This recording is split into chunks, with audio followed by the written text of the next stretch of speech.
ঠাকুরের লেখা প্রশ্ন। মা গো, আমায় ছুটি দিতে বল। সকাল থেকে করেছি যে মেলা, এখন আমি তোমার ঘরে বসে করবো শুধু পড়া পড়া খেলা। তুমি বলছো দুপুর এখন সবে, না হয় যেন সত্যি হলো তাই। একদিনও কি দুপুর বেলা হলে বিকেল হলো মনে করতে নাই?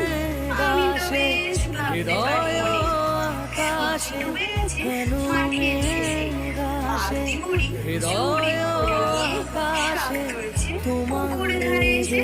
আধার হলো মাদার গাছের তলা, কালি হয়ে এলো দিঘির জল। হাতের থেকে সবাই এলো ফিরে, মাঠের থেকে এলো চাষির দল। মনে কর না উঠলো সাজের তারা, মনে করো না সন্ধে হলো যেন। রাতের বেলা দুপুর যদি হয়, দুপুর বেলা রাত হবে না